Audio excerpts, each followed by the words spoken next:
Hey, what's up guys, OPGuyK here, and today I'm making a wallpaper engine wallpaper.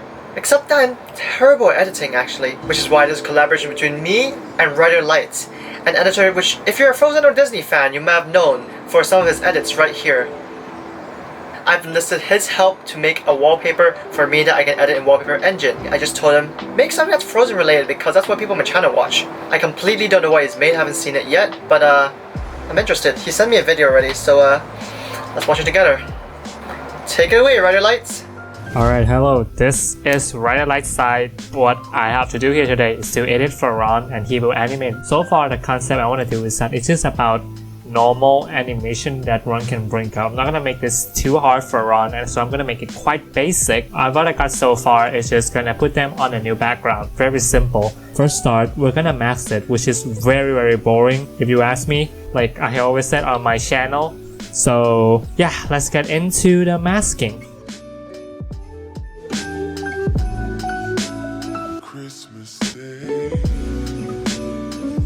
Alright, so the main masking is done. It's not like the final masking. We're gonna add some more details later, but for now, just gonna check the color changing and blending first. So I'm just gonna paste my background now. I'm gonna use this. Of course, you can see it has a grass. So firstly, let's copy and paste it down here. And let's put it out. So I think the angle kind of works. Now let's turn up these and see how shadow comes. The shadows come to the right, so maybe you need to make shadows to the right. But on this picture, the light is coming from that side. So let's flip it. Alright, now the lighting is correct. Let's make a duplicate of this. Then let's convert this to a smart object. And then let's put the solid color on. And black. And then there you go. Now let's paste this and move it a little bit to this side, maybe around 60, and then mask this, and then let's put the mask on and put some feather because the light is a bit not too harsh. And for the colors, I think I don't gonna go so fancy for this one because I think not much manipulation is actually needed. So let's go to the red channel and let's shoot the red down, and it starts to look pretty good. Maybe let's turn from the mid-tone instead. Oh my god, it's dope. Place now for blue, just gonna go a bit more magenta-ish. A little bit matter is that if I look at the normal footage, there's a bit of like light. See, you see the light that come down right here, and then it's a bit of like light bounced through from the leaves. So we're gonna try to replicate that on here. It's not hard. So let's turn all of these on again, and then let's create a new exposure adjustment layer, and then let's put it up. Now let's unclip this. Now let's put it down here, and after that let's invert the max.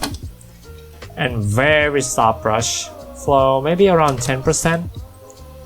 And then I'm gonna just trying to randomly pull it around here. And yeah, and it's time to do color grading. So I'm gonna just go with a little bit lower temperature, so a little bit more realistic. Now for the hue, I can change the color of the grass with this. Maybe let's go this way, so it looks a bit more like autumn. And then after that, let's decrease the grass saturation a bit. I think a little bit overexposed. Maybe on a nice shirt, look a bit more brighter. Lower the Olaf nose saturation. And then let's go with luminance and increase a bit of them. And now for the color grading part, let's make it a bit warm tone. And yeah, I think I done my part, and it's now time to pass this to Ron. See you there. Thank you, WrighterLights. Very cool. Alright, so I've got everything on this hard drive right here, so we can start editing right away. Let's go. Okay, so I've opened up WrighterLights file here, and this part's incredibly boring, so I'll just go through basically what I did. I have his original file, all of his layers. What I did was I combined all of his into 3 separate layers. The top layer, the bottom layer, and in the middle, the shadows. Right here, as you can see on screen, 3 layers, bottom, shadow, top. Now, why would I do that? So, when I separate them, I can animate the grass separately from my 2 characters here, which would allow me to do better effect as well as save time on masking and stuff in Wallpaper Engine. So I gotta export these. These are on my spare computer, which only has Photoshop in it because reasons, but incredibly slow. So I'll get back to you later. So this computer was extremely slow at exporting this out. There we go. Now we have all of our images. A little bit of an overlap over the border right here. This is our frame. This is when we first add parallax, which is what I really like doing. So parallax right here. Okay, that's way too much, obviously. So let's just tone it down. As you can see here, the parallax depth is over here on the very right. The shadow can probably go a little bit higher. So let's do like, I don't know, 0.9. There you go, as you see a little bit of parallax. Bloom, that just makes everything a bit nicer. So put the strength at the max and the threshold at the very max as well, and just slowly adjust it until what I want to be bright is, well, bright, I guess. We want to highlight what's important in the image, so I think that's fine for lighting, which means, yeah, we can start animating stuff. So let's make the grass move a little bit. So, ripple, let's try a ripple. Like, a lot of stuff from Wallpaper Engine is really just experimentation. Okay, that's way too much. I think this looks okay, I guess. I mean, like, you could play around this for hours, honestly. Effects, so, let's do iris movement first. Let's work on Olason because he's easiest. There's a lot of white around his eyes, so that just makes stuff infinitely easier. As he's probably shifting around, you can see that's his eye movement. So opacity mask, this is where we start masking stuff out. So I'm gonna put a huge dot. I mean, just adjust the size. Just do it in this corner here, so not too affected by. There we go.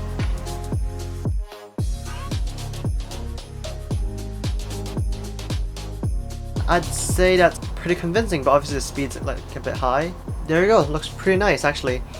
Now let's work on Anna's eyes. Now her eyes will be a lot harder, so I might just like paint the sides here like a little bit.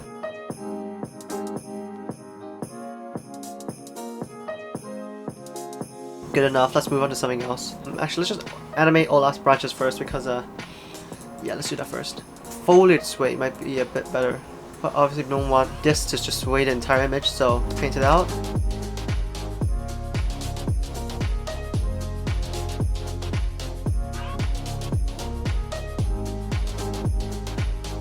Honestly, there we go. This ain't too bad actually. Okay, there we go. Alright, so I don't want it to be too strong, so let me just start getting the tip of her hair first.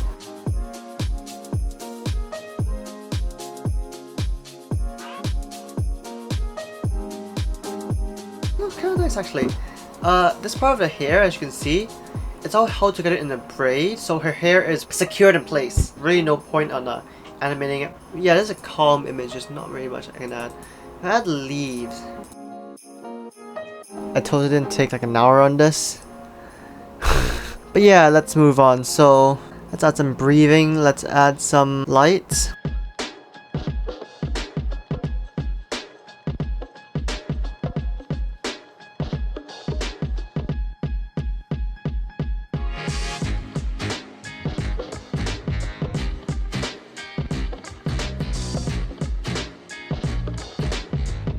There, now we got her breathing, or we can just have like Olaf bob up and down. Honestly, this one will be really easy. This will just be hardness all the way, amount like max it out pretty high. There we go, and just lower the strength.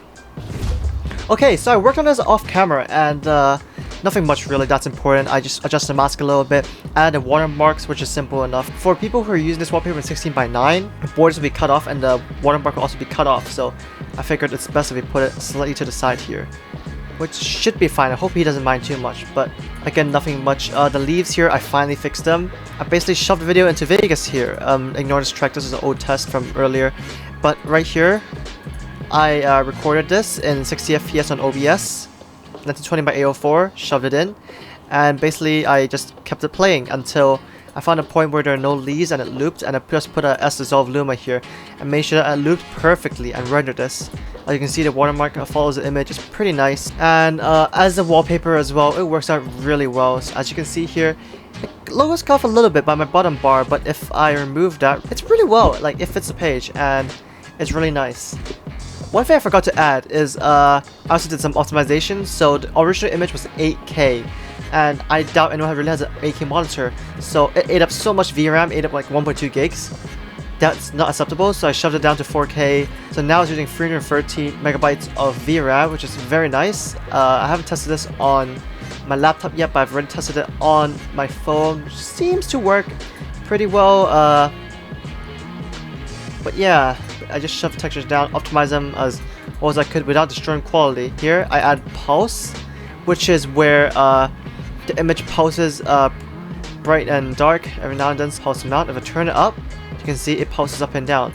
That really just gives the image slightly more pop, and as the actual wallpaper progresses, you can probably see it get dimmer and brighter, which is also on the final image. Speaking of which, the final video and wallpaper is done.